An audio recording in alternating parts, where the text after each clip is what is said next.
ادارہ صراط مستقیم پاکستان آپ کتاب شروع فرماتے ہیں۔ نعرہ تکبیر، نعرہ رسالت، نعرہ رسالت، نعرہ تحقیق، راہ حق عزم صمیم، راہ حق عزم صمیم، گنبد خضرا کی تنظیم حضرت علامہ پروفیسر ڈاکٹر مفتی محمد اشرف آصف جلالی صاحب، علماء اہل سنت، ادارہ صراط مستقیم،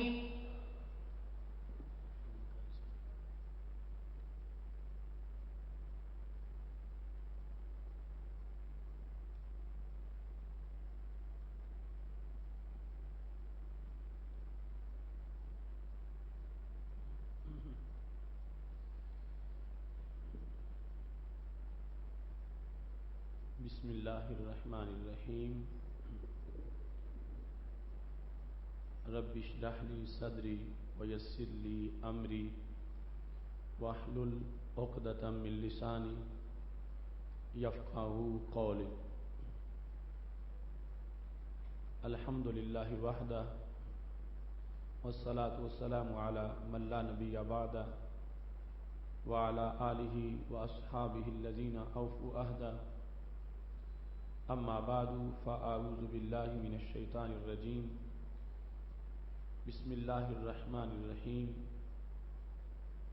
خلقہ فقدرہ ثم السبیل یسرہ ثم اماتہ فاقبرہ۔ صدق اللہ العظیم وصدق رسولہ النبی الکریم الامین۔ ان اللہ وملائکتہ یصلون علی النبی یا ایہا الذین آمنوا صلوا علیہ وسلموا تسلیما۔ الصلاۃ والسلام علیک یا سیدی یا رسول اللہ وعلی آلک واصحابک یا حبیب اللہ۔ محبت سے درود و سلام کا نذرانہ پیش کریں۔ الصلاۃ والسلام علیک یا سیدی یا رسول اللہ وعلی آلک واصحابک یا حبیب اللہ۔ مولایا صلی وسلم دائما ابدا علی حبیبک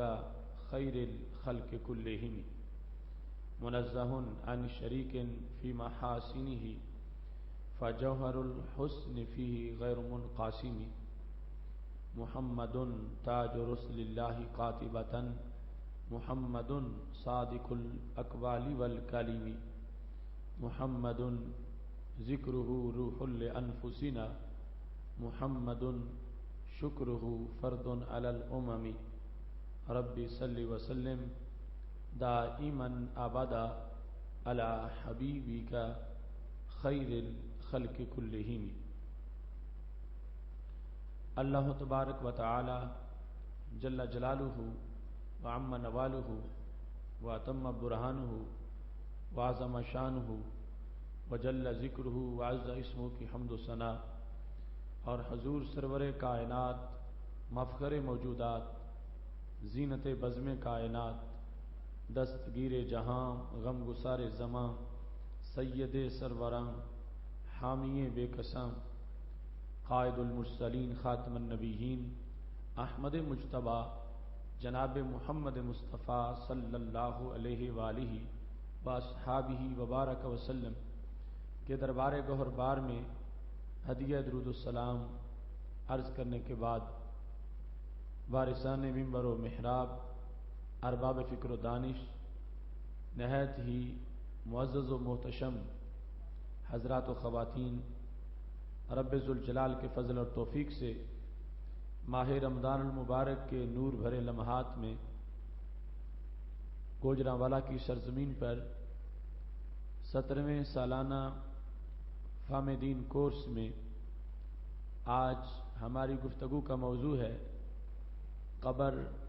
اور بت میں فرق۔ میری دعا ہے خالق کائنات جل جلالہ ہم سب کو قرآن و سنت کا فہم عطا فرمائے اور قرآن و سنت کے ابلاغ و تبلیغ اور اس پر عمل کرنے کی توفیق عطا فرمائے۔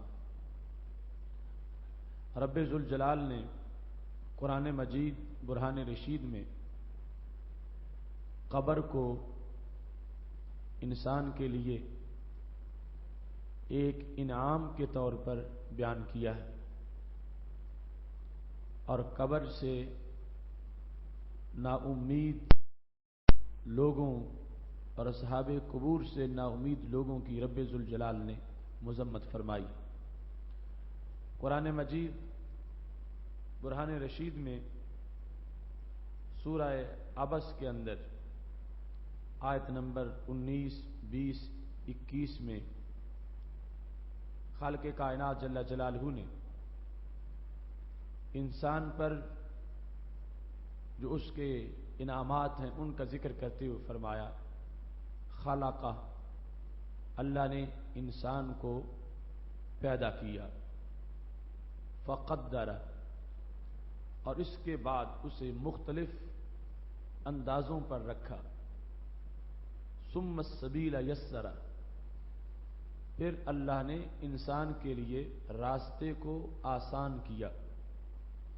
ثم اماتہ، پھر اللہ نے اس کو موت دی، فاقبرہ، اور اللہ نے انسان کو قبر میں رکھوایا۔ یہ انسان کی پوری زندگی کا خلاصہ اس میں بیان کیا گیا۔ خلق فقدر ثم السبیل یسر، رستے کی آسانی سے مراد جس وقت شکم مادر میں انسان کی اعضاء کی تخلیق مکمل ہو گئی اور ایک وقت گزر گیا تو رب ذوالجلال کی قدرت نے اس کے لیے شکم مادر سے باہر آنے کا راستہ آسان کیا، جس کو انسان کی ولادت کے ساتھ تعبیر کیا جاتا ہے۔ اللہ فرماتا ہے پھر رب ذوالجلال نے اس انسان کو جو اس کی زندگی تھی اس کے خاتمے پر موت دی، اور موت کے بعد فاقبرہ، اللہ نے اسے قبر میں رکھوایا۔ ایک ہوتا ہے کابر ہے قبر بنانے والا، اور مقبر ہے قبر میں رکھوانے والا۔ قبر بنانے والا تو انسان ہے جو قبر کھود رہا ہے، لیکن قبر میں رکھنے کا حکم رب ذوالجلال نے دیا۔ خالق کائنات جل جلالہ نے اپنے احسان کے طور پر یہ واضح کیا کہ انسان کو میں نے مومن کو عظمتوں سے مالا مال کیا۔ حیوان مر جاتا ہے اس کے لیے کوئی قبر نہیں، اس کے لیے کوئی اعزاز نہیں، لیکن انسان کے لیے رب ذوالجلال نے یہ اعزاز رکھا ہے کہ اس کے بدن کو محفوظ کر کے خالق کائنات جل جلالہ نے اس سفر میں بھی اور اختتام کے لحاظ سے بھی انسان میں اور حیوانوں میں جو فرق ہے وہ واضح کیا کہ اس کا بدن محفوظ رہے، اس کے بدن کو جانور نہ نوچیں، اور اس کا بدن عزت و تکریم کے ساتھ اپنا سفر آخرت مکمل کرے۔ قرآن مجید برہان رشید میں سورہ ممتحنہ کے اندر رب ذوالجلال کا فرمان ہے، آیت نمبر 13 ہے، اللہ تعالیٰ ارشاد فرماتا ہے، یا ایھا الذین آمنوا لا تتولوا قوما غضب اللہ علیہم، اے ایمان والو تم ان لوگوں سے دوستی نہ کرو کہ جن پر رب نے غضب کیا، یعنی وہ یہود، ان سے دوستی کرنے سے رب ذوالجلال نے منع فرمایا۔ قد یائسوا من الآخرہ، یہ لوگ آخرت سے نا امید ہیں، ان سے دوستی نہ کرو، یہ آخرت سے نا امید ہیں۔ کیسے؟ کما یائس الکفار من اصحاب القبور، جس طرح کفار قبروں والوں سے نا امید ہو گئے ہیں، ایسے ہی یہ لوگ بھی آخرت سے نا امید ہو چکے ہیں۔ تو خالق کائنات جل جلالہ نے قبور سے نا امید لوگوں کی مذمت کی، اور رب ذوالجلال نے اپنے انعام کے طور پر انسان کے لیے قبر کا تذکرہ فرمایا۔ قبر اور انسان کا آپس میں بڑا گہرا تعلق ہوتا ہے، یہاں تک کہ سید عالم نور مجسم شفیع معظم صلی اللہ علیہ وسلم سے سیدنا ابو ہریرہ رضی اللہ تعالیٰ عنہ روایت کرتے ہیں کہ ہمارے محبوب علیہ الصلوۃ والسلام نے ارشاد فرمایا ہے، ما من مولود الا وقد ذر علیہ من تراب حفرتہ، کہ جب انسان کی تخلیق ہوتی ہے، دوسرے مقام پر تفصیل سے موجود ہے، انسان شکم مادر کے اندر جب پہلے پانی کی شکل میں ہے، پھر خون کی شکل میں ہے، پھر بوٹی کی شکل میں ہے، اس طرح 40 دن انسان پہ گزرتے ہیں۔ جب 40 میں مکمل ہو جاتے ہیں اور شکم مادر میں انسان کا جو بھی حیثیت ہے اس پر 120 دن گزر جاتے ہیں، اس وقت پھر رب ذوالجلال کو فرشتے کو بھیجتا ہے، فرشتہ جا کر اس میں روح پھونکتا ہے اور اس کی زندگی، اس کا رزق، یا وہ شقی ہے یا سعید ہے، اس طرح کے فیصلے اس کے بارے میں کر دیے جاتے ہیں۔ اس موقع پر سید عالم نور مجسم شفیع معظم صلی اللہ علیہ وسلم کے فرمان میں جو حدیث مصنف عبد الرزاق میں موجود ہے 6532 نمبر حدیث، اور حلیہ میں ابو نعیم نے جس کو 28,012 نمبر پہ ذکر کیا، اس حدیث کے اندر ہمارے نبی علیہ الصلوۃ والسلام فرماتے ہیں جو بھی بچہ دنیا میں آتا جب اس کی تخلیق ہونے لگتی ہے تو اس کا وہ مٹیریل جو آغاز میں جس پر تقریباً 120 دن گزر چکے ہیں، رب ذوالجلال اس کو اس کی قبر کی مٹی کے ساتھ گوندتا، بعد از وصال جس جگہ اس نے فوت ہو کے دفن ہونا ہے وہ مٹی شکم مادر میں اس کے مٹیریل میں شامل کی جاتی ہے جس سے انسان کو تخلیق کیا جانا ہے۔ اس واسطے قبر کا اور انسان کا بڑا بنیادی تعلق ہے۔ قبر کی مٹی انسان کے خمیر میں داخل ہے، قبر کی مٹی جہاں کسی نے بعد از وصال دفن ہونا ہے وہ مٹی انسان کی جو بنیادی مواد ہے بنیادی اس کے اندر اس کو شامل کیا جاتا ہے۔ حضرت عبداللہ بن مسعود رضی اللہ تعالی عنہ ارشاد فرماتے ہیں یاخذ التراب الذی یدفن فی بقعتہ ویعجن به نطفته، کہ فرشتہ قبر والی جگہ سے مٹی اٹھاتا ہے اور شکم مادر میں نطفہ کے اندر اس مٹی کو گوندھ دیا جاتا ہے۔ اس طرح انسان کی قبر کا انسان سے بڑا ہی قریب کا تعلق ہے، اور اس کے تقدس کا آپ اندازہ اس بات سے لگا سکتے ہیں کہ انسان کا خمیر جس سے بنتا اور انسان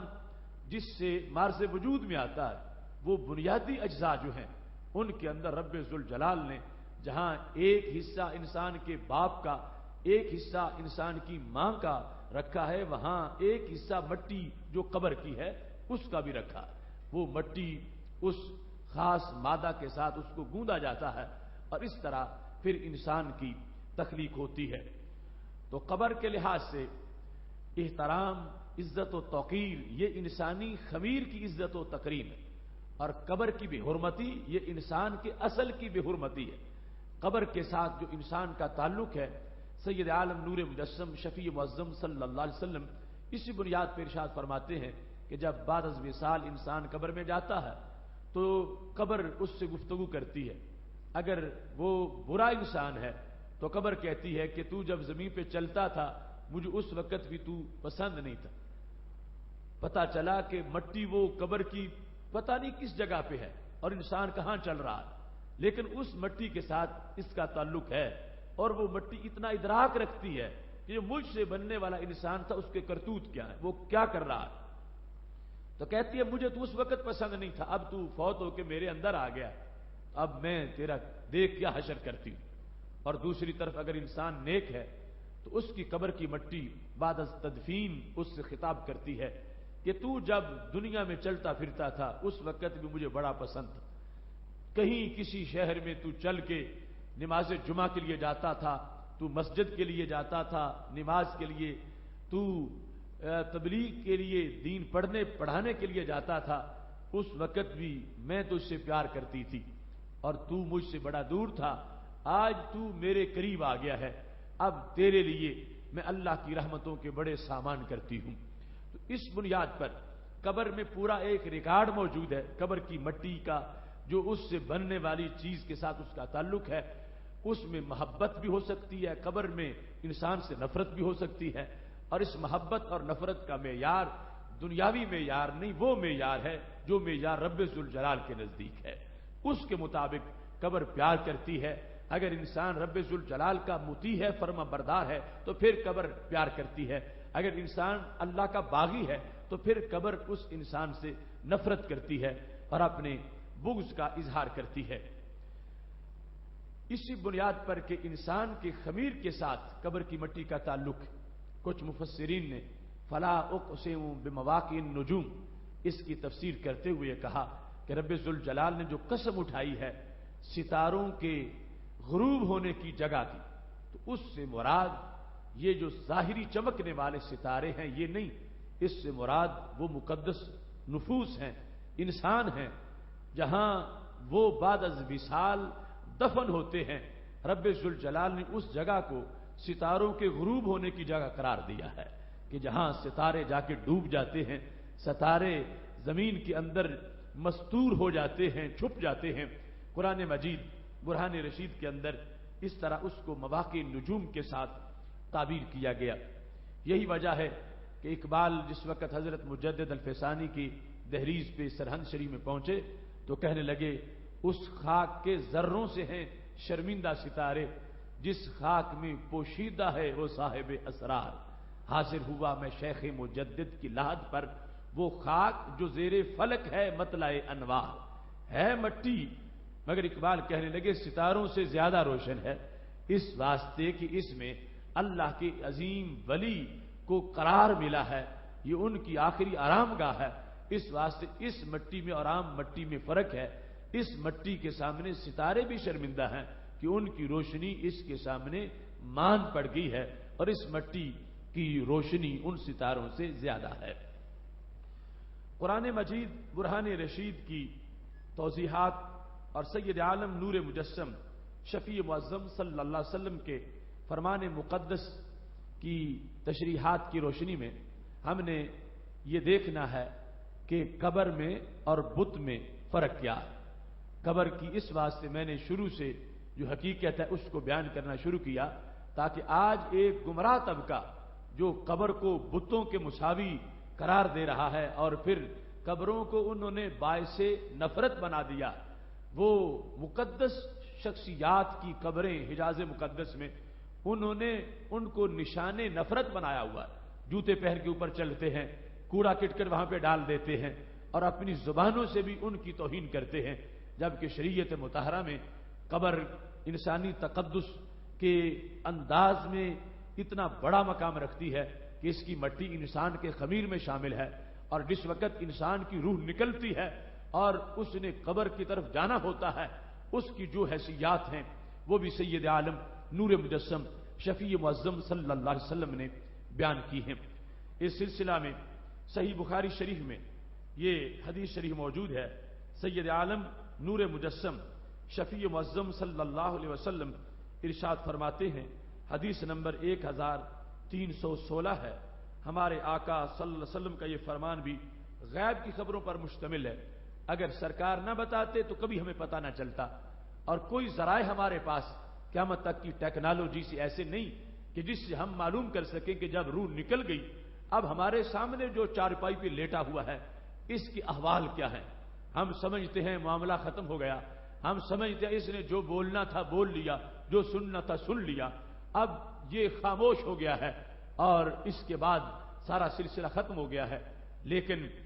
ہمارے نبی علیہ السلام نے واضح کیا کہ وہ اگرچہ چارپائی پہ لیٹا ہوا تمہیں آنکھوں سے نظر آ رہا ہے مگر برزخ کا پردہ پھر بھی تمہاری آنکھوں پہ پڑ چکا ہے، اس کے احوال تم محسوس نہیں کر رہے کہ وہ بولتا ہے اور کیا کہتا ہے، کیونکہ برزخ کا پردہ درمیان میں آ گیا، وہ قبر میں دفن ہونے سے شروع نہیں ہوگا، ابھی سے شروع ہو گیا ہے، اور جب قبر میں تدفین ہو جائے گی پھر مزید مٹی کا پردہ بھی آ جائے گا، مگر عالم برزخ کا پردہ ابھی سے شروع ہو چکا ہے۔ کس انداز میں سید عالم نور مجسم شفیع معظم صلی اللہ علیہ وسلم سے حضرت ابو سعید خدری رضی اللہ تعالیٰ عنہ روایت کرتے ہیں، اذا وضعت الجنازہ فاحتملها الرجال علی اعناقہم، جس وقت میت کو چارپائی پہ لٹا دیا جاتا، یعنی اس کو غسل دیا، کفن پہنایا اور چارپائی پہ اس کو لٹا دیا اور لوگوں نے اس کی چارپائی کو اٹھا لیا، فَإِن كَانَتْ صَالِحَةً قَالَتْ قَدِّمُونِ، اگر وہ میت نیک ہے تو اس کی ایک گفتگو ہوتی ہے، اگر بری ہے تو پھر بھی ایک گفتگو ہوتی ہے، اگر وہ میت نیک ہو تو وہ لوگوں سے جو چارپائی اٹھانے والے اور ساتھ ہیں وہ میت ان سے گفتگو کرتے ہوئے، یعنی یہ صحیح بخاری شریف میں ہمارے نبی علیہ السلام کے الفاظ موجود ہیں، قالت قدمونی، وہ میت کہتی مجھے جلدی لے چلو، مجھے آگے لے چلو، دیر نہ کرو، تاخیر نہ کرو، مجھے لے چلو، چونکہ اسے آگے جنت کی نعمتوں تک پہنچنا ہے، اسے آگے مقدس نفوس کی زیارت تک جانا ہے، اس کو شوق ہے کہ مجھے دیر نہ کریں، مجھے جلدی دفن کر دیں، یہ اس کی گفتگو ہے۔ اور اگر وہ برا انسان ہے تو وہ قالت لأہلہا، وہ میت اٹھانے والوں کو کہتی ہے یا ویلہا این یذہبون بہا، کہاں وہ لے کے مجھے جا رہے ہیں، اسے نظر آتا ہے کہ میرے لیے آگے عذاب ہے، وحشت ہے۔ اب اس میت کی بھی گفتگو ہے۔ ہمارے آقا صلی اللہ علیہ وسلم نے اس اگلے جملے کے اندر ایک سوال کا جواب دے دیا۔ سوال ہو رہا تھا اگر وہ بولتی ہے تو اٹھانے والوں کو آواز کیوں نہیں آتی؟ آواز پھر آنی چاہیے، یعنی صحابہ کرام علیہم رضوان جو فوت شدگان ہیں ان کو لے کے چلتے ہیں، آواز نہیں آتی۔ تو آج یہ سمپل مضمون آتا تو شاید کوئی پوچھتا اور ہمارے پاس جواب نہ ہوتا۔ ہمارے نبی علیہ الصلوۃ والسلام نے اسی وقت اس کا جواب دے دیا، فرمایا یسمع صوتہا کل شیء الا الانسان، وہ آواز ہر چیز سنتی ہے، ہر چیز سنتی ہے، الا الانسان، انسان نہیں سنتا۔ تو پتہ چلا انسان کے لحاظ سے برزخ بن گئی۔ برزخ کا معنی ہوتا ہے پردہ۔ اب بھائی کا بھائی بول رہا ہے، اس بھائی کو جو چارپائی اٹھائے ہوئے سنائی نہیں دے رہا۔ باپ کا بیٹا بول رہا ہے لیکن باپ کو وہ سنائی نہیں دے رہا، اور یہ غیب ہے، اور اس کو جاننا ہی تو علم غیب ہوتا ہے۔ میرے محبوب علیہ الصلوۃ والسلام نے وہ جانا جو ہم نہیں جانتے، وہ سنا جو ہم نہیں سنتے، وہ دیکھا جو ہم نہیں دیکھ سکتے، وہ بھی آپ کے ادراک میں موجود ہے۔ فرما ہر چیز اس میت کی آواز کو سنتی ہے لیکن انسان نہیں سنتا۔ اس میں بھی حکمت ہے۔ کیا حکمت ہے؟ فرما لو سامع الانسان لصائقا، اگر انسان سن لے تو اس کے ہوش برقرار نہ رہ سکے، یہ بے ہوش ہو جائے، ہو سکتا ہے اس کی موت واقع ہو جائے، وہ اس طرح کی آواز ہوتی ہے۔ اس بنیاد پر رب ذوالجلال نے درمیان میں برزخ بنا دیا کہ ہر چیز سن رہی ہے، یہ اللہ کی قدرت ہے اور اس کی قدرت کا کمال ہے۔ اب دیکھو میں بول رہا ہوں، آپ سارے برابر سن رہے ہیں، یہ میرے بس میں نہیں کہ میں تم میں سے جو 4-5 ہیں ان کو اپنی آواز نہ سننے دوں، باقی کو سنا لوں، سب کو برابر سنائی دے گی یا سب کو نہیں سنائی دے گی۔ یہ نہیں ہو سکتا کہ میں کچھ کو سنواؤں اور کچھ کو اس انداز میں اب بیٹھے ہوئے نہ سنوا سکوں۔ لیکن یہ رب ذوالجلال کی قابل قدرتیں ہیں کہ اس کا قدرت کا کرشمہ ہے کہ آواز ہر چیز سن رہی ہے، جانور بھی سن رہے ہیں، مگر اس نے وہ آواز انسان کو نہیں سننے دی، انسان سے اس آواز کو جدا کر کے رکھا۔ اور اس میں بھی حکمت تھی کہ اس آواز کو برداشت کرنے کے لیے حیوان تو برداشت کر سکے گا کیونکہ اس کی ایسی حواس نہیں جیسے انسان کے ہیں۔ گدھا سن کے برداشت کر جائے گا مگر انسان سن کے برداشت نہیں کر سکے گا۔ اس کی انسانی حیثیت اور زیادہ حساس ہونے کی بنیاد پر اور نرم و نازک ہونے کی بنیاد پر یہ پھر نہیں سن کے برقرار نہیں رہ سکے گی زندگی، اس کی بھی موت واقع ہو جائے گی۔ تو اس بنیاد پر اس سے اس آواز کو روکا گیا۔ لیکن یہاں سے پتا چلا کہ انسان کی بدن سے روح نکل گئی، ابھی دفن بھی نہیں ہوا، چارپائی پہ لیٹا ہوا ہے، اس وقت بھی اس کی ایک آواز موجود ہے اور وہ آواز سننے والے سنتے ہیں، اور رب ذوالجلال نے انسان کے لحاظ اس آواز پر پردہ ڈال دیا ہے اور اس کو اس کی برزخی حیثیت سے متعلق کر دیا ہے۔ اب اس وقت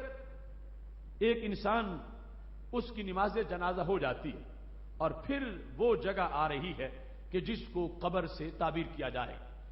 انسان کے لیے یہ سارے کا سارا جو سفر ہے اس میں عزتیں ہیں۔ اگر اس کا پیکر روح کے نکل جانے کے بعد بت کی حیثیت کا ہوتا، اس کے اٹھانے میں کوئی ثواب نہ ہوتا، اسے غسل دینے میں کوئی اجر نہ ہوتا، اسے کفن پہنانے میں کوئی شان نہ ملتی۔ اس واسطے کہ جو بتوں کی عزت کرے وہ تو ایمان کھو بیٹھتا ہے، لیکن جو مومن کے بدن کی عزت کر رہا ہے اس کو غسل دیا ہے، کفن پہنایا ہے، اس کو چارپائی پہ اٹھایا ہے۔ ہمارے آقا صلی اللہ علیہ وسلم نے ہر موقع پر اس کا اجر بیان کیا ہے، یہاں تک کہ فرمایا من غسل میتا فکتم علیہ غفر لہ 40 مرۃ، کہ جس نے کسی مومن کو غسل دیا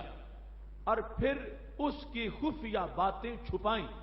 یعنی غسل دے رہا تھا، ہو سکتا ہے جسم پر کوئی علامت ہو، کوئی نشان ہو جس وجہ سے اس بندے کے لیے لوگوں میں بات پھیلائی جائے تو اس کی توہین ہو سکتی ہے. کوئی ایسی طبی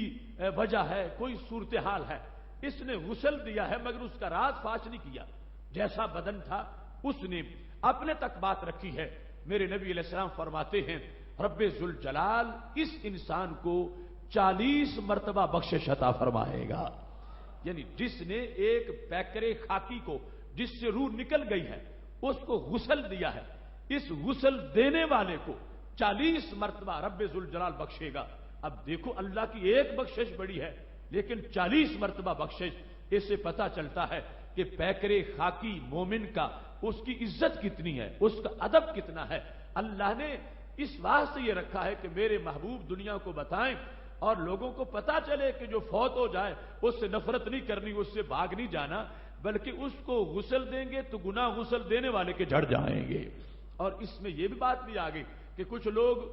غسل کے معاملے میں چند خاص لوگ جو یہ کام کرتے ہیں ان کا انتظار کرتے ہیں. بیٹا باپ کو غسل نہیں دیتا، بھائی بھائی کو غسل نہیں دیتا اور سمجھتے ہیں کہ شاید کوئی یہ معیوب معاملہ ہے. تو شریعت مطہرہ میں بتایا گیا یہ معیوب معاملہ نہیں، یہ تو عظمت کا معاملہ ہے. غسل دینے والے کو کتنی عظمت ملے گی کہ رب ذوالجلال اس کو 40 مرتبہ بخشش عطا فرما دے گا.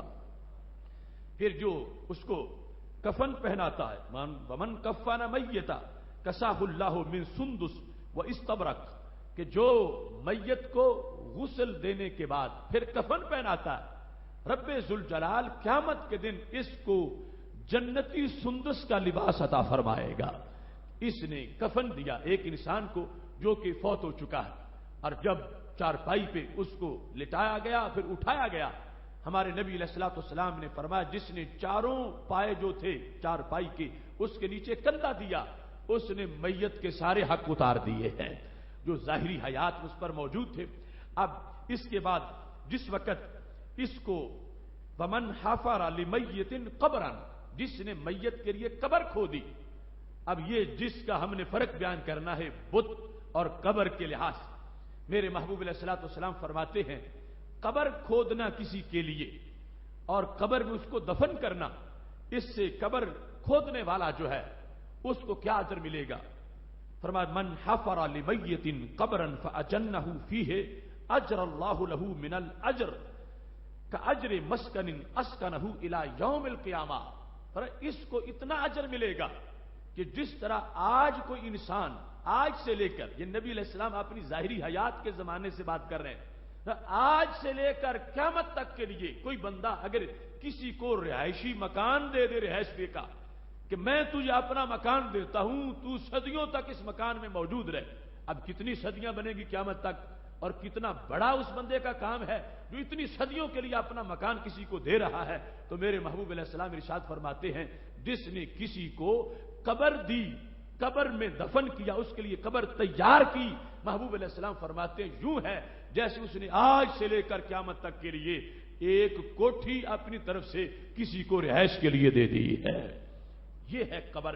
اس کا معاملہ، اس میں جانے والے کی عزت، اس کا ادب، اس کا احترام. اگر یوں ہوتا کہ روح نکلتے ہی انسان بت بن گیا ہے اور اس کی حیثیت بتوں جیسی ہو گئی ہے اور اس سے بتوں جیسی نفرت کرنی چاہیے تو ہرگز اتنے مرتبے بیان نہ کیے جاتے، ہرگز اتنے طریقے ادب کے بیان نہیں کیے جاتے. جب کوئی تیز چلا ہے تو شریعت نے کہا ہے کہ اس کو دھچکے نہیں لگنے چاہیے، آرام سے آہستہ آہستہ چلو. اور یہاں تک کہ سید عالم نور مجسم شفیع معظم صلی اللہ علیہ وسلم سے حضرت ثوبان رضی اللہ تعالی عنہ روایت کرتے ہیں، مشکات میں حدیث شریف موجود ہے، کہتے ہیں خرجنا مع النبی صلی اللہ علیہ وسلم فی جنازۃ، ہم نبی علیہ السلام کے ہمراہ ایک جنازہ کے لیے نکلے. فرآ ناسا رکبانا، تو چارپائی پہ جنازہ جا رہا تھا،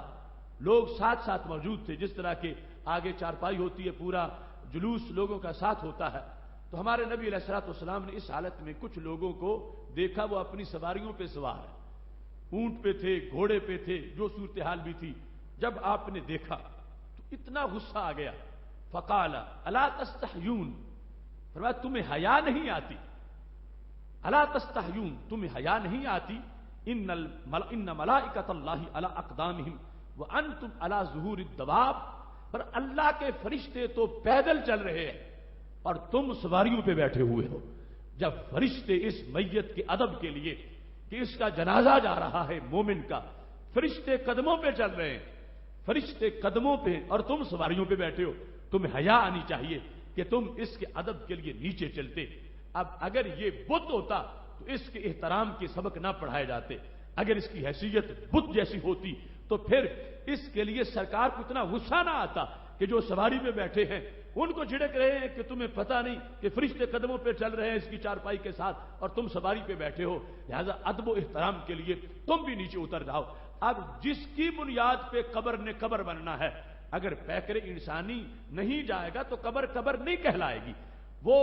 گڑھا اس کو قبر کا نام اور پھر ریاض الجنہ کا نام تب ملے گا جس وقت اس میں حضرت انسان جلوہ گر ہو جائے گا۔ تو اصل معاملہ اس پیکر کا ہے، اور اس پیکر کی عظمت روح کے نکل جانے کے بعد بھی اتنی ہے، ہر لحاظ سے میرے نبی علیہ الصلوۃ والسلام نے فرما دیا کسر عظم المیت کا کسر عظم الحی، مردہ کی ہڈی کو توڑنا اتنا ہی بڑا جرم ہے جتنا زندہ کی ہڈی کو توڑنا جرم ہے۔ اب انسان ظاہری حیات میں ہو تو اس کا ایک یہ بھی تقدس ہے کہ اس کے بدن کو کوئی کچھ نہ کہے، اس کی ہڈی کوئی نہ توڑے۔ تو میرے نبی علیہ الصلوۃ والسلام نے فرمایا بعد از وصال، چونکہ میت کو تکلیف ہوتی ہے اگر اس کی بے حرمتی کی جائے تو اس کی ہڈی کو توڑنا شریعت مطہرہ میں اتنا بڑا جرم ہے جتنا کہ زندہ انسان کی ہڈی کو توڑنا جرم ہے۔ اس بنیاد پر یہ ہے وہ حقوق جو امریکہ، اسرائیل اور برطانیہ نے جن کی خوشبو بھی نہیں سونگی، اور آج سے صدیوں پہلے ہمارے نبی علیہ الصلوۃ والسلام نے ایک فوت شدہ انسان کے بھی مکمل حقوق کا بیان فرمایا ہے، اور عظمت انسان واضح کی ہے کہ اگر انسان کو عظمت مل سکتی ہے تو اس کو کلیسا کی فضا یا واشنگٹن کے ماحول سے نہیں مل سکتی، اگر ملتی ہے تو گنبد خضرا کی ہریالی سے ملتی ہے۔ اب یہاں پر سید عالم نور مجسم شفیع معظم صلی اللہ علیہ وسلم نے جو انسانی پیکر جس سے روح نکلی اس کا ادب احترام بیان کیا اور بت سے اس کی حیثیت کو جدا کیا۔ یہی پیکر انسانی اس جگہ رکھا گیا جہاں ہاتھ باندھ کے سینکڑوں ہزاروں لوگ کھڑے ہو گئے اس کی نماز ادا کرنے کے لیے، اس کا جنازہ پڑھنے کے لیے۔ اگر یہ بت ہوتا تو بت کی طرف نماز کی نیت کے علاوہ بھی ہاتھ باندھ کے کھڑا ہونا حرام ناجائز ہے، لیکن اس کے لیے سب نے ہاتھ باندھے، با جماعت اس کے سامنے سارے کھڑے ہو گئے۔ یہ اس کا ادب اور احترام تھا، اور اس کے لیے رب سے دعاؤں کے لیے انتظام تھا کہ سب نے با جماعت اس کو سامنے رکھ کے، حالانکہ رب ذوالجلال نے کتنے سخت احکام دیے ہیں،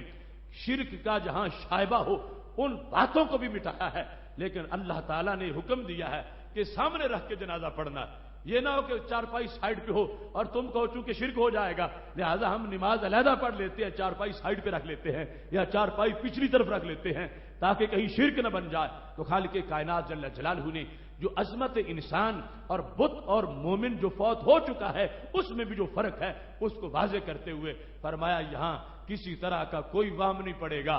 میری ذات جو ہے اس کی توحید برقرار رہے گی۔ یہ اس کا ادب احترام ہے، حالت ایمان میں دنیا سے جا رہا ہے، لہذا تم اس کو سامنے رکھ کے دعائیں مانگو۔ یہ ادب ہوگا، احترام ہوگا، اس واسطے کہ بتوں کا معاملہ اور ہے اور بندوں کا معاملہ اور ہے۔ اب جس وقت تدفین ہو گئی اور قبر کو قبر کہا گیا تو سید عالم نور مجسم شفیع معظم صلی اللہ علیہ وسلم نے اب اس مکان کی مزید عظمتیں واضح فرما دی، جس طرح کہ آپ نے کل کے پروگرام میں سنا کہ سید عالم نور مجسم شفیع معظم صلی اللہ علیہ وسلم نے مومن کی قبر کے لیے روضۃ من ریاض الجنہ کا لفظ بولا، جنت کے باغوں میں سے باغ۔ اب یہ جگہ جو پہلے عام تھی پھر باغ کیسے بنی؟ جب کوئی باغ والا یہاں پہ پہنچ گیا ہے، کتنا ہی وہ ہریالی والا علاقہ کیوں نہ ہو، کتنا ہی سرسبز و شاداب علاقہ کیوں نہ ہو، اس کو ریاض الجنہ نہیں کہا جائے گا۔ کب کہا جائے گا؟ جب اس میں کسی نیک کی قبر بن جائے گی۔ تو اب وہ ریاض الجنہ بن گیا، جہاں بت ہوتے ہیں وہاں نحوستیں ہوتی ہیں، بتوں کی جگہ گندگی کا مرکز ہے۔ فاجتنبوا الرجس من الاوثان، اللہ نے کہا بچو گندگی سے، یعنی بتوں سے، ان کو غلاظت کہا ان کو نجاست کہا، ان کو گندگی کہا، لیکن بندہ مومن بعد از وصال بھی جہاں لیٹا ہے اللہ نے اس کو جنت کی کیاری کہہ دیا. یعنی سید عالم نور مجسم شفیع معظم صلی اللہ علیہ وسلم نے اس کی یہ حیثیت بیان کر دی. اب آپ ان نصوص قطعیہ سے یہ اندازہ لگائیں کہ کیسی سوچ ہے اس طبقے کی کہ جنہوں نے قبر پر ایسے الفاظ بولنے شروع کر دیے اور نفرتوں اور ہر قسم کی ایسی صداؤں کو قبروں کی طرف منسوب کرنا شروع کر دیا اور قبروں سے دور رکھنے کے لیے فتوے جڑے گئے اور گھڑے گئے. دیکھیں جس کو جنت کی کیاری کہا گیا ہے اور جس مقام کو جنت کے باغوں میں سے باغ کہا گیا ہے وہاں تو پھر جنتی جا کے بیٹھ سکتا ہے، وہاں جنتی کو ہی خوشبو آ سکتی ہے، وہاں جنتی آسائش محسوس کر سکتا ہے، اور جس کو ایسا دماغ نہیں ملا اس کو وہاں سے خوشبو نہیں آئے گی. اس بنیاد پر وہ جگہ جس کو شریعت نے قبر کہا، جس کو اللہ نے اپنی طرف سے قرآن میں ایک انعام قرار دیا، وہ جگہ جس نے تیار کی تو اللہ کی طرف سے نبی علیہ السلام نے بیان کر دیا کہ اس نے اتنا بڑا صدقہ کیا ہے گویا کہ قیامت تک کے لیے یہ رہائش دے رہا ہے کسی انسان کو. اور پھر ساتھ اس مٹی کا یہ ادب بیان کیا گیا کہ جہاں کوئی دفن ہو گیا ہے یہی وہ جگہ ہے جو اس کی خمیر میں شامل تھی. اس مقام کا یہ ادب ہے، یہ احترام ہے. اب یہاں پر سید عالم نور مجسم شفیع معظم صلی اللہ علیہ وسلم نے مزید اس چیز کو بیان کرتے ہوئے ارشاد فرمایا. یہ مشکات شریف میں حدیث شریف موجود ہے اور اس میں بلکہ تفصیلات کے ساتھ یہ پورا حکم مستدرک للحاکم جلد نمبر 4 صفحہ نمبر 771 پر موجود ہے، جس میں باب ہے باب النہی عن الجلوس علی القبر، قبر پر بیٹھنے سے منع کا باب. اب بت جو ہے اس کو تو قدموں تلے رون دینا چاہیے، بت کی توہین کرنی چاہیے. بت کا کوئی ادب کر رہا ہو تو اسے بھی روکنا لازم ہے کہ ادب مت کرو، یہ بت ہے. لیکن قبر کا معاملہ کتنا جدا ہے بت کے ساتھ. بت کے مقابلے میں میرے محبوب علیہ الصلوۃ والسلام کا فرمان ہے. حضرت عمارہ بن حزم رضی اللہ تعالیٰ عنہ کہتے ہیں رآنی رسول اللہ صلی اللہ علیہ وسلم جالسا علی قبر، مجھے دیکھا نبی علیہ السلام نے کہ میں ایک قبر پر بیٹھا ہوا تھا. مجھے خبر نہیں تھی کہ قبر کا مرتبہ کیا ہوتا ہے، قبر کی عزت کیا ہوتی ہے. میں قبر پر انجانے میں بیٹھا ہوا تھا تو نبی علیہ الصلوۃ والسلام نے مجھے دیکھا تو فرما انزل من القبر، قبر سے نیچے اتر جاؤ، قبر پہ مت بیٹھو. کیوں؟ لا تؤذی صاحب القبر، تم سمجھتے ہو کہ تم بے جان چیز پہ بیٹھے ہو، اندر جو لیٹا ہے اس کو تکلیف ہو رہی ہے. اب بت بے جان ہے، بت کو ادراک نہیں، بت کو پتہ نہیں، لیکن قبر میں جو ہے اس کو ادراک ہے، اس کو خبر ہے. وہ جو حدیث صحیح مسلم میں نے آپ کے سامنے پہلے بیان کیا، عمر بن عاص نے جو کہا تھا اپنے بچوں کو، اپنے بھائیوں کو کہ جب تم نے دفن کرنا ہے تو مٹی مجھ پر آہستہ ڈالنی ہے. اب آہستہ ڈالنے کا مطلب یہی تھا کہ اگر زور سے ڈالو گے مجھے تکلیف ہوگی، اور اپنی طرف سے نہیں، انہی حدیث سے انہوں نے اخذ کیا کہ نبی علیہ الصلوۃ والسلام نے ایک جو قبر پہ انسان بیٹھا ہے اس کو روکا کہ تم اترو قبر سے. اور اس میں وجہ کیا ہے، کیوں اترو؟ قبر کا ادب ہے، قبر کا احترام ہے. اب بت پر جو بیٹھا ہے اس کو اٹھایا نہیں گیا. وہ اچھا ہے توہین کرے بت کی، مگر قبر بت نہیں ہے. قبر پر بیٹھنے والا انسان عین قبر کے اوپر جو بیٹھ گیا سائیڈ پر تو ریاض الجنہ کے منظر میں بیٹھے گا. اب جو قبر کے اوپر بیٹھ گیا ہے، ہمارے نبی علیہ الصلوۃ والسلام نے فرمایا تم نیچے اترو، اور الفاظ بڑے عجیب تھے. لا تؤذی صاحب القبر، قبر والے کو تکلیف مت دو، ولا یؤذیک، تاکہ پھر وہ تجھے تکلیف نہ دے. تو پتا چلا ایک یہ تکلیف دے گا، اگر اس نے دی تو پھر وہ بھی تکلیف دے گا. اور اس کے دو معنی ہو سکتے ہیں، یا تو یہ کہ اس جرم کی بنیاد پر جو تم اب کر رہے ہو محشر میں پھر تمہیں خمیازہ بھگتنا پڑے گا. یہ قبر والا اللہ کے دربار میں کھڑا ہو جائے گا کہ اے اللہ، یہ میری قبر پہ بیٹھا تھا، اس نے مجھے ستایا تھا، مجھے تنگ کیا تھا، لہذا مجھے بدلہ لے کر اس کو دے، اس سے بدلہ مجھے لے کر دیا جائے. یا یہ ہے کہ وہ صاحب کرامت ہے، ہو سکتا ہے تمہیں پھڑکا کے رکھ دے اور پھر کہتے رہو کہ مجھے تکلیف ہو گئی ہے، مجھے نقصان ہو گیا ہے. تم اسے تکلیف نہ دو تاکہ پھر وہ تجھے تکلیف نہ دے. تو یہاں پر سید عالم نور مجسم شفیع معظم صلی اللہ علیہ وسلم نے قبر کا جو معاملہ ہے اس کو بتوں سے جدا کر کے، بت کسی کو تکلیف نہیں دے سکتا، بت کسی کو نقصان نہیں دے سکتا مگر قبر والا دے سکتا ہے، جو سرکار نے واضح طور پر الفاظ استعمال کیے ہیں، اور اس کو مستدرک میں صحیح الاسناد کہا گیا ہے۔ دوسرے مقام پر یہاں تھا کہ میں اوپر بیٹھا تھا، حضرت عمارہ بن حزم، بلکہ وہ حضرت عمر بن حزم سے روایت ہے، اس میں وہ کہتے ہیں، جس کو مسند امام احمد میں بھی روایت کیا گیا ہے، مشکات کتاب الجنائز باب دفن المیت میں حدیث نمبر 1720 ہے،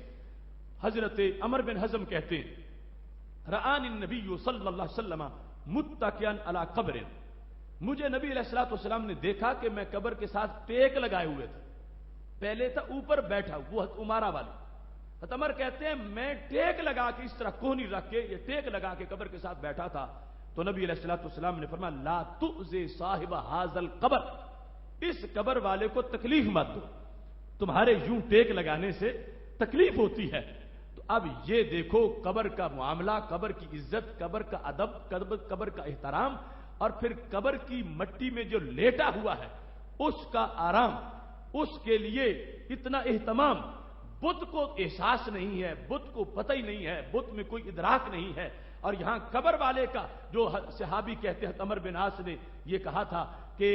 میرے بیٹو بھاگ نہیں جانا دفن کر کے، اقیم حول قبری، میری قبر کے گرد کھڑا ہو جانا ہے، جتنی دیر اونٹ کو ذبح کر کے کھال اتار کے گوشت بنانے میں لگتی ہے، تقسیم کرنے میں، اتنی دیر تم نے کھڑے رہنا ہے، فائدہ کیا ہوگا، حتی استأنس بکم، تمہیں دیکھ کے میرا قبر میں دل لگ جائے گا، وَأَعْلَمَ مَاذَا أُرَاجِعُ بِرُسُولِ رَبِّي، اور مجھے پتا چلے گا کہ میں نے منکر نکیر کو جواب کیا دینا ہے۔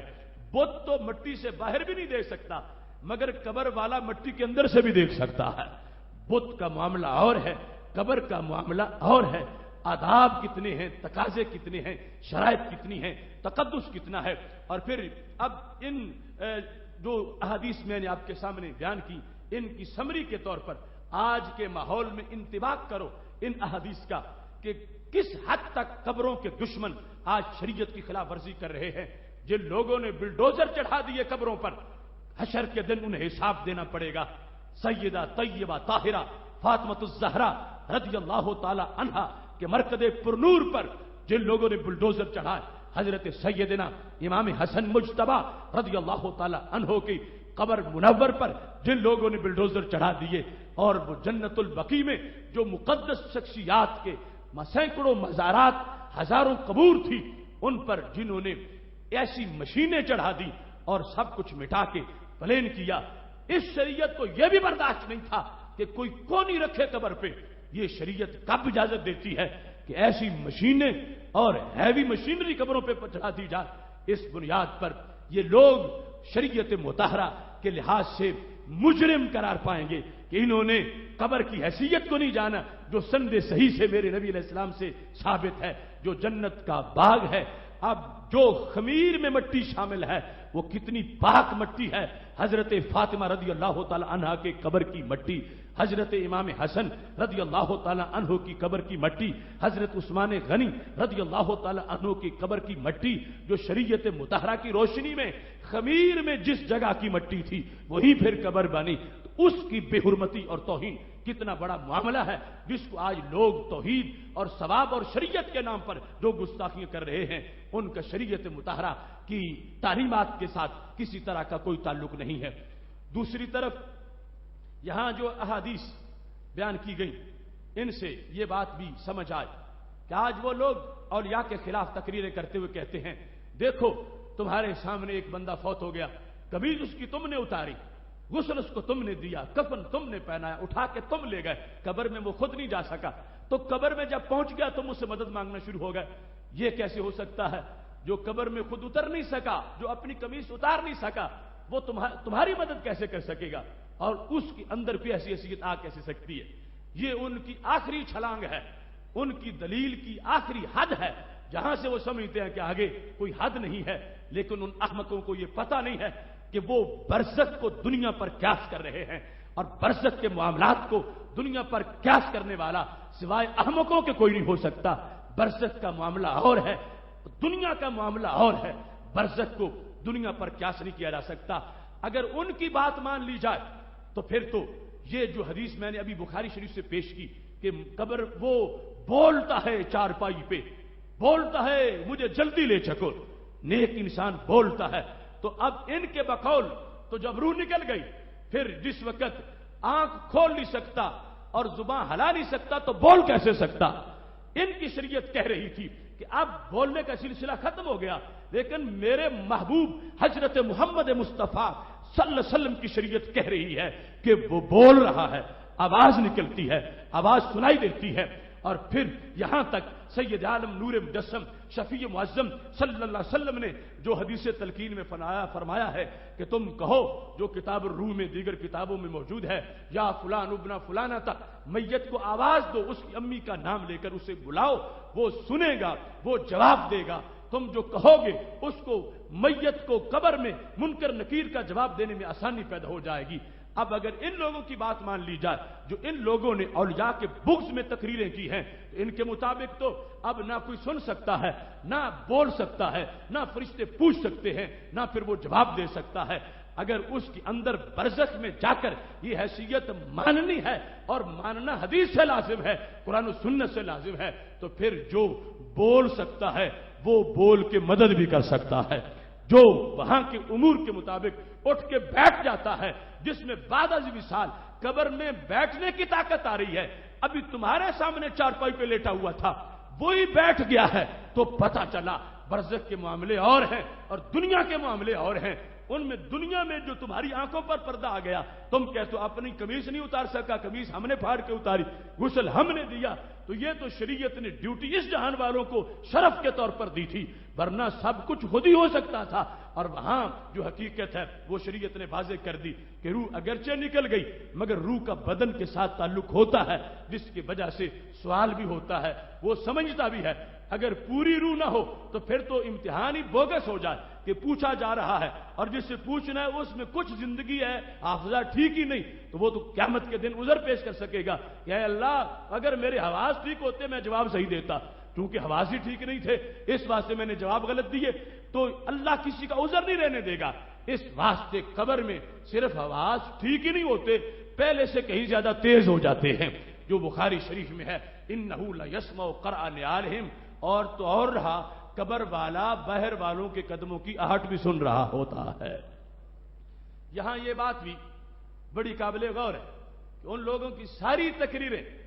جو بھی یہاں کے اور وہاں کے اس بغض میں کرتے ہیں، اور یہاں پر کہ دیکھو آنکھیں پتھرا گئیں، آنکھیں بند ہو گئیں، آنکھیں تم نے ہاتھوں سے بند کی، تم نے قبر میں اتارا، پھر انہی کو سمجھتے ہو کہ وہ کچھ کر سکتے ہیں، تو یہ شریعت پر عدم اعتماد ہے۔ ہمارے آقا صلی اللہ علیہ وسلم نے جو ان کی طاقتیں بیان کی ہیں وہ دنیا سے کہیں زیادہ ہیں۔ اب دیکھو اس وقت دنیا میں آپ کے سامنے جب عربی کی عبارت پڑھتا ہوں تو آپ محتاج ہیں کہ میں ترجمہ کروں، جو عربی نہیں جانتے ان کو ترجمے کی ضرورت ہے، لیکن یہ ساری حدیث کا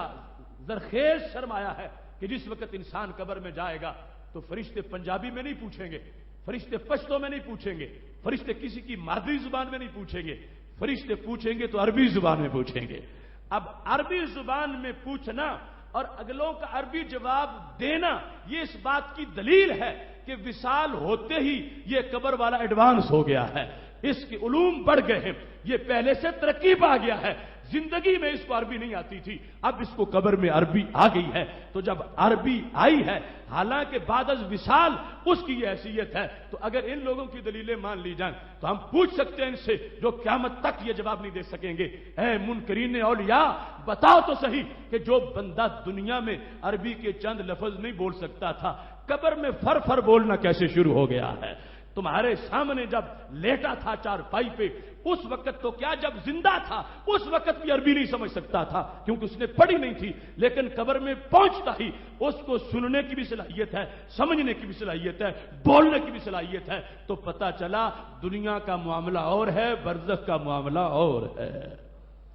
ان لوگوں نے دنیا پر قیاس کر کے اپنی تقریریں ساری چلا لی، جس کی کوئی ہوائی تقریریں ہیں، کوئی نیچے وجود نہیں ہے، کہ دنیا دنیا ہے، برزخ برزخ ہے۔ بات کرتے ہو برزخ والوں کی تو برزخ کی بات کرو، دنیا پر اس کو کیسے قیاس کر سکتے ہو؟ ورنہ تو چند احادیث کے مضمون کے لحاظ سے بھی آگے گزرنا مشکل ہو جائے گا، وہاں کے معاملات اور طرح کے ہیں۔ اب ہے حدیث شریف میں جس وقت ایک انسان جو ہے وہ کامیاب ہو جاتا ہے تو اس کی قبر حد نظر تک فراخ ہو جاتی ہے، تو قبرستان دیکھو، قبر کے ساتھ جڑی ہوئی ہے، تو 4 نیک اگر اکٹھے ہیں تو ان کی قبر حد نظر تک فراخ ہوگی تو کیسے پھر ہوگی؟ ایک کی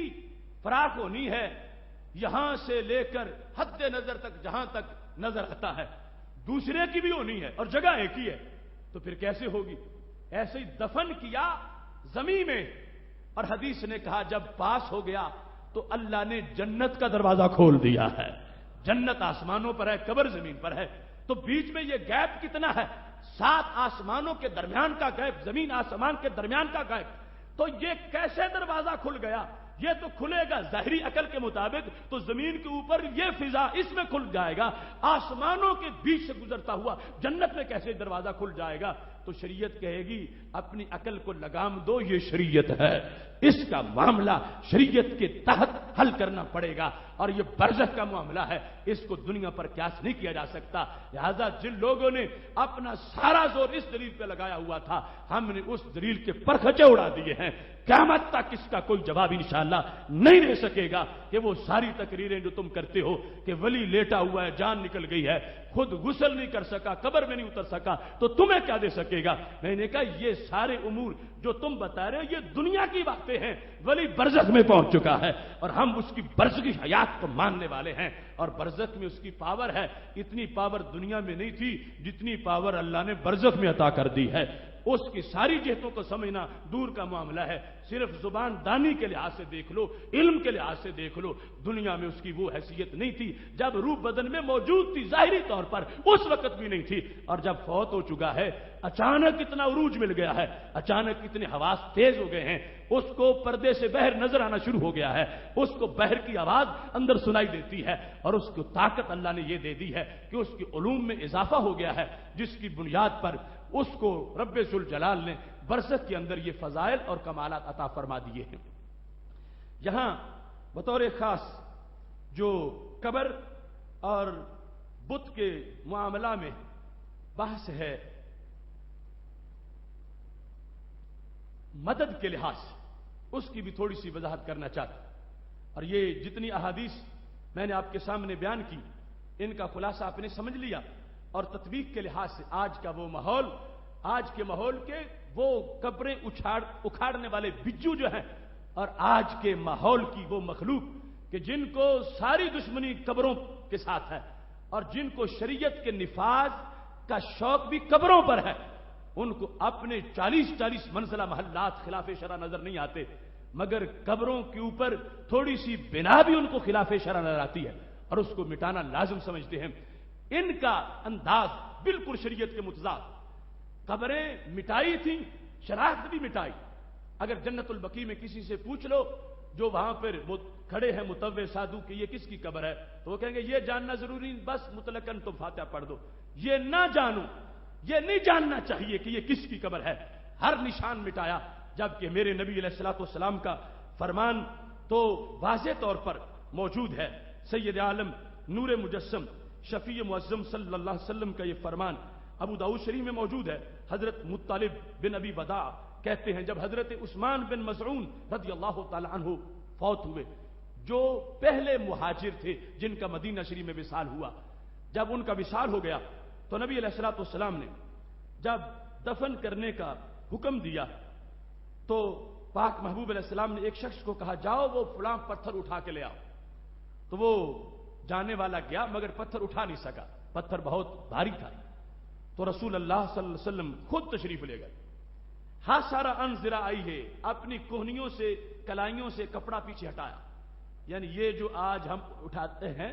اس وقت کا، یعنی نبی علیہ الصلوۃ والسلام کی عادت مبارک بھی، یہ وزنی پتھر اٹھانے لگے ہیں، کام کرنے لگے ہیں تو دونوں کلائیوں سے کپڑا پیچھے ہٹایا، اور کپڑا ہٹانے کے بعد میرے محبوب علیہ الصلوۃ والسلام نے وہ پتھر اٹھا لیا ہے، اور پتھر اٹھایا ہے تو راوی کہتے ہیں کہ انی انظر الی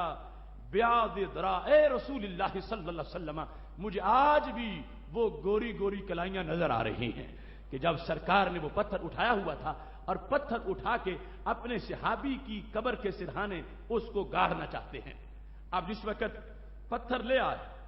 تو پھر وضع عند رأسہ، اس قبر کے سرہانے وہ پتھر رکھا، اور ساتھ ارشاد بھی فرمایا اعلموا بہا قبر اخی، میں نے اس پتھر سے اپنے صحابی کی قبر پر نشانی لگا دی ہے. اعلموا بہا قبر اخی، نشانی میں نے لگائی ہے کہ یہ شناخت رہے لوگوں کو حضرت عثمان بن مظعون کی قبر ہے، میں نے نشانی لگائی ہے. اور ساتھ کہا ادفن الیہ من مات من اہلی، جو میرے اہل سے فوت ہوگا میں ان کے قریب ان کی قبر بناؤں گا. میں نے یہاں پر نشانی لگا دی ہے.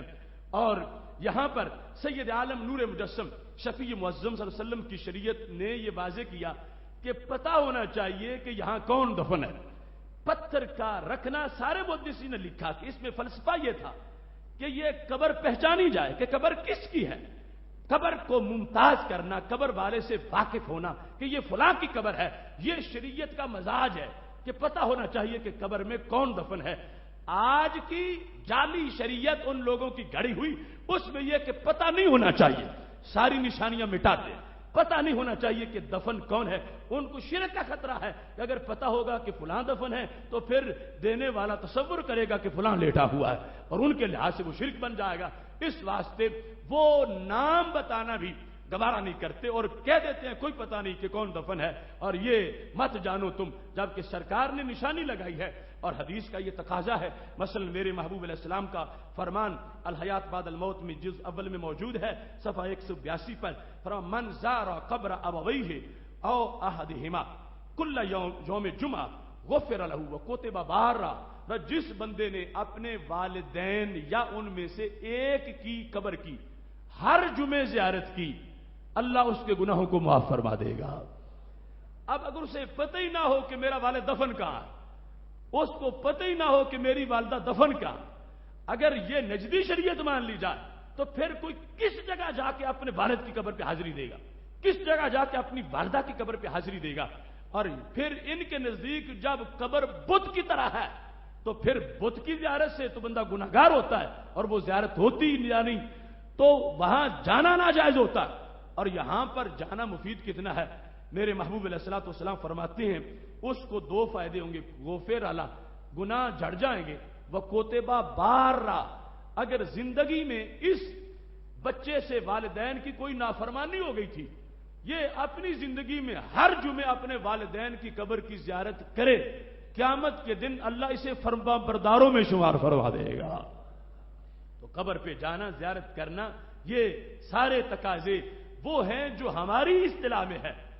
جو ان کا طریقہ ہے اور قبروں سے دشمنی ہے اور قبروں کو مورتیوں کے ساتھ ملایا ہوا ہے اور قبر اور بت کو برابر کھڑا کر دیا ہے، اس کا اس شریعت میں کوئی جواز نہیں ہے. باقی جہاں تک خرافات ہیں وہ تو ہم خود روکنے والے ہیں کہ قبر قبر ہے، قبر کعبہ نہیں ہے، قبر قبر ہے، اس کو سجدہ روا نہیں، اس کا طواف جائز نہیں، لیکن اس کے تبرک والی حیثیت تو برقرار،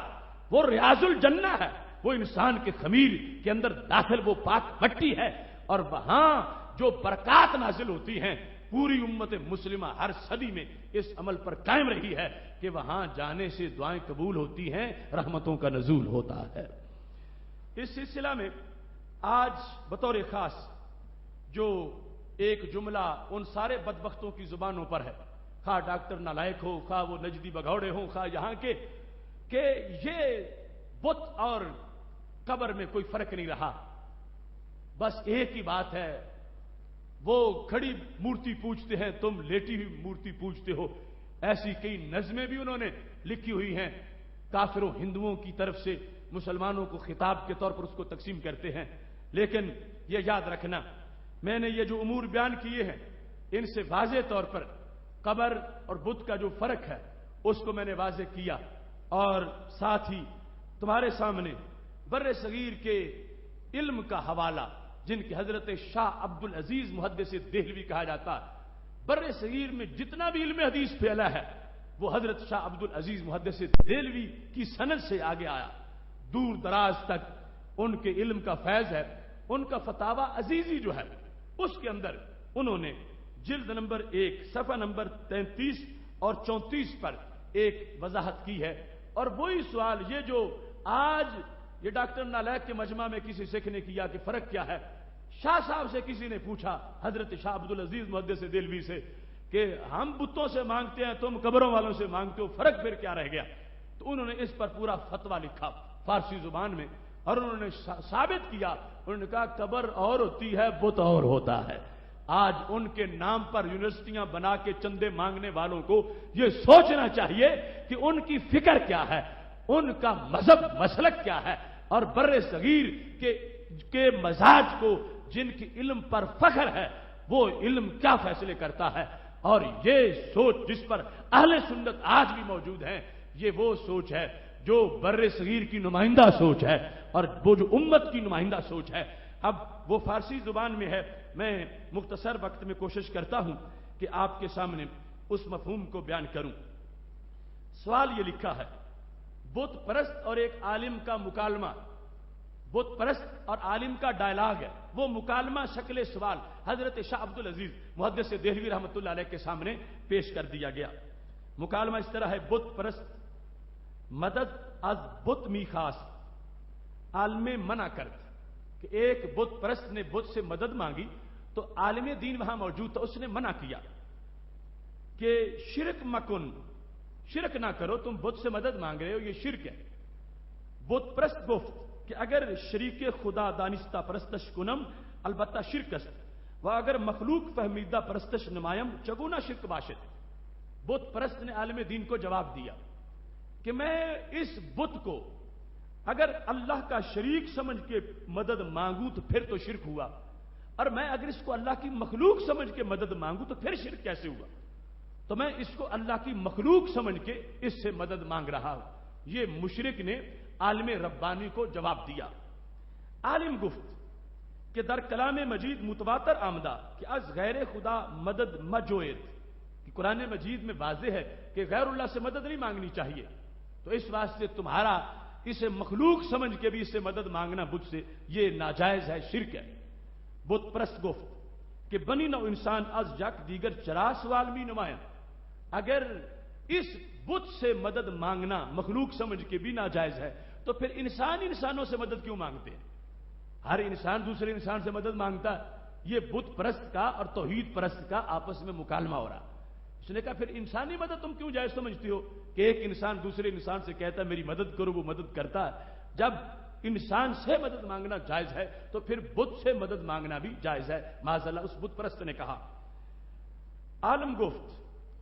گفت کہ بنی نو زندان ازیشا سوال منع نیست و بتانے تو مثل کنیا و کالکا وغیرہ مرداند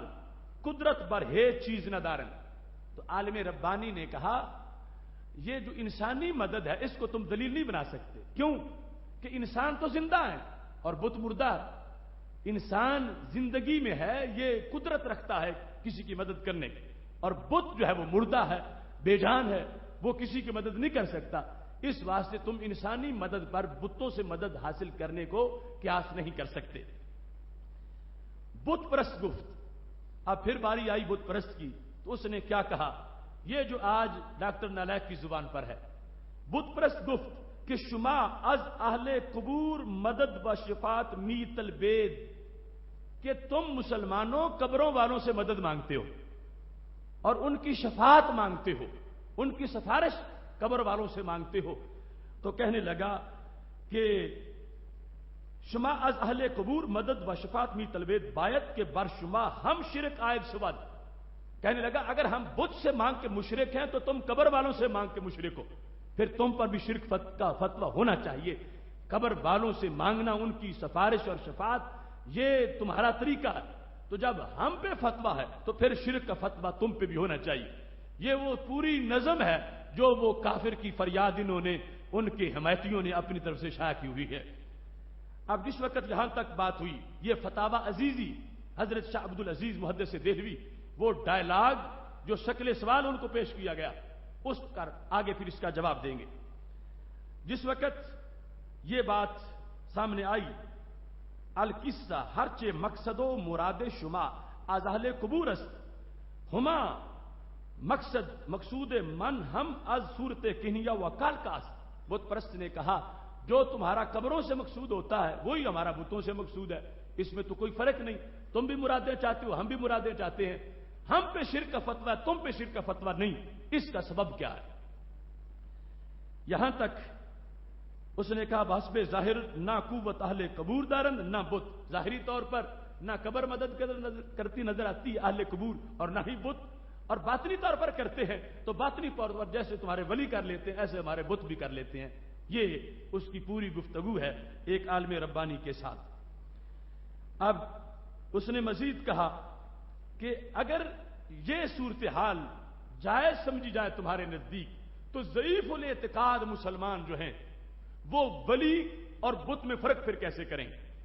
ضعیف الاعتقاد مسلمان کہیں گے جیسے قبر والے سے مدد مانگنا جائز ہے روحانی طور پر، ایسے ہی بت جو کچھ روحیں کچھ چیزوں میں ہیں ان کفار کے عقیدے کے مطابق، جس طرح کے ان کے نام انہوں نے سیتلا اور مسانی رکھے ہوئے ہیں کہ ایسی کائنات کی کچھ مخلوقوں کی روحیں فلاں پتھر میں آ گئی ہیں، اس بنیاد پر وہ ان کا تصور کرتے ہیں، تم قبروں کا تصور کر لیتے ہو۔ یہ سارا سوال تھا جس میں سائل کا مقصد ڈائلاگ جو بت پرست کا تھا اس سے یہ ثابت کرنا تھا کہ بت میں اور قبر میں کوئی فرق نہیں، قبر اور بت کا معاملہ ایک ہے۔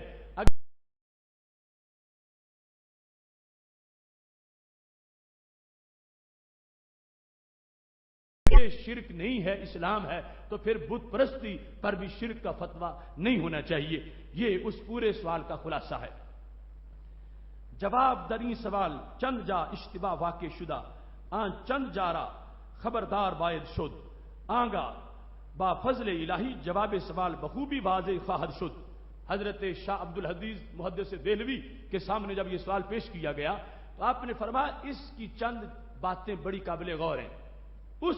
وضاحت کے بعد جواب بڑی آسانی سے سمجھ آ جائے گا کہ قبر اور ہے بت اور ہے، قبر والوں سے مدد مانگنا جائز ہے، بتوں سے مانگنا شرک ہے۔ یہ جواب کا خلاصہ ہے جو حضرت شاہ عبد العزیز محدث دہلوی نے فتاوی عزیزی جلد نمبر 1 صفحہ نمبر 33 اور 34 پہ جو جواب دیا، اور یہی آج ہمارے موضوع کا خلاصہ ہے کہ بت اور قبر میں فرق کیا ہے، کیونکہ پوری کمپنی جو آج شاہ عبد العزیز کا بھی نام لیتی ہے اور پھر ان کے مسلک کا بھی خون کرنا چاہتی ہے اور اسے صرف ہمارا معاذ اللہ گھڑا ہوا عقیدہ قرار دیتے ہیں، جبکہ یہ قرآن و سنت اور پوری امت کا پڑا ہوا عقیدہ ہے۔ اب حضرت شاہ عبد العزیز محدث دہلوی نے چند باتیں جو نوٹ کی کہ کہاں سے گڑبڑ کی جا رہی ہے، ان میں سے انہوں نے کہا اول آنکھیں مدد خاصتن چیزیں دیگرس و پرستس چیزیں دیگرس۔ انہوں نے کہا مدد اور ہے عبادت اور ہے۔ ہم نے پیچھے کورس میں فرق بیان کیا تھا ایاک نعبد و ایاک نستعین، کہ لوگ کہتے ہیں جیسے غیر اللہ کی عبادت شرک ہے ایسے غیر اللہ سے مدد بھی شرک ہے، جبکہ قرآن کا فیصلہ ہے عبادت اور ہے مدد اور ہے۔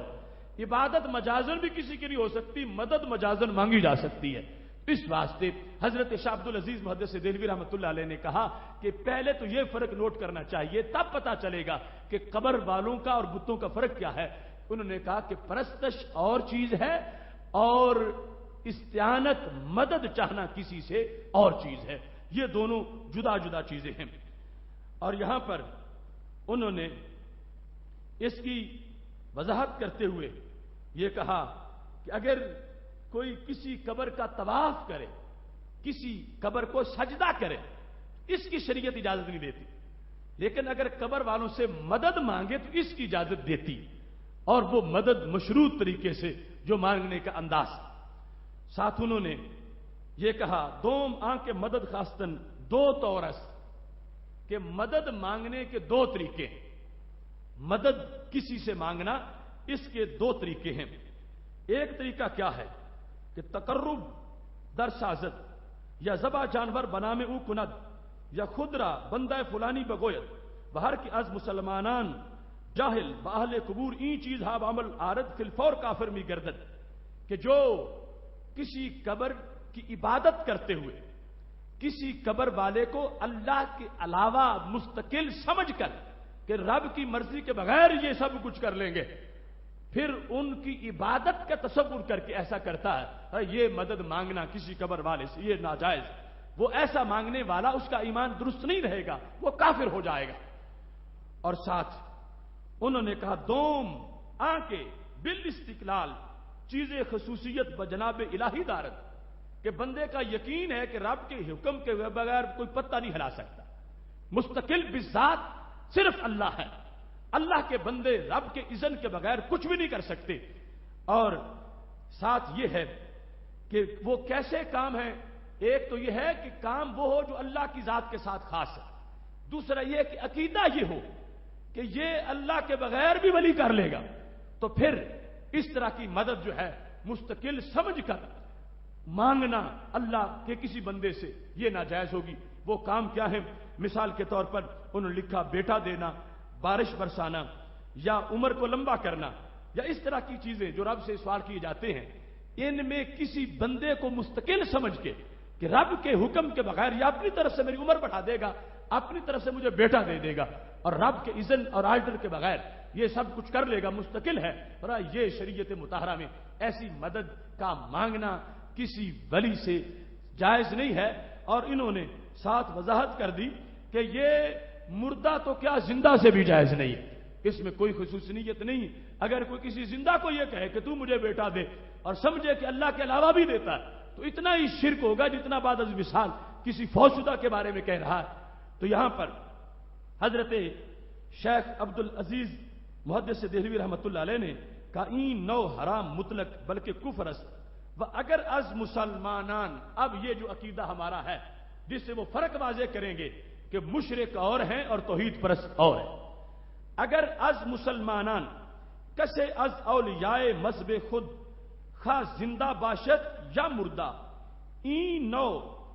مدد خواہد از دائرہ مسلمانان خارج میشود، وہ پہلی طرح کی مدد انہیں مستقل سمجھ کے مانگے گا اور رب کے اذن کے بغیر، تو پھر وہ خاص چیزیں جو رب ہی کے ساتھ جن کا سوال کیا جا سکتا ہے، پھر انسان دائرہ اسلام سے خارج ہو جائے گا۔ باخلاف بت پرستاں کہ ہمیں نو مدد از معبودان باطل خود می خواہن و آرا جائز می شمارن، کہا بت پرست اس طرح کی مدد بتوں سے مانگتے ہیں جس کو ہم ناجائز قرار دے رہے ہیں۔ ہم ولی سے وہ مدد مانگنے کی اجازت نہیں دے رہے جو بت پرست بت سے مانگتے ہیں، ہم نے اس کو ناجائز کہا اور اس کو حرام کہا۔ اور جس میں وہ اللہ کے ولی کو رب ذوالجلال کے حکم کا مظہر سمجھ کے اس کو غیر مستقل جان کر اس سے سوال کرتے ہیں، تو حضرت شاہ عبد العزیز محدث دہلوی رحمۃ اللہ علیہ نے اس سلسلہ میں واضح طور پر لکھ دیا کہ ایسی مدد جو ہے وہ زندہ سے بھی حاصل کی جا سکتی ہے، ایسی مدد فوت شدہ سے بھی حاصل کی جا سکتی ہے، اور اس میں کسی طرح کا کوئی فرق نہیں ہے۔ اور ساتھ ہی انہوں نے اس چیز کو بھی واضح فرما دیا کہ یہ جو ڈائلاگ میں بت پرست نے کہا کہ ہم بھی سفارش بتوں کی چاہتے ہیں، تم سفارش ولیوں کی چاہتے ہو، تو حضرت شیخ عبد العزیز نے کہا یہ جھوٹ ہے۔ اب بت پرست سفارش کا معنی بھی نہیں جانتے، بت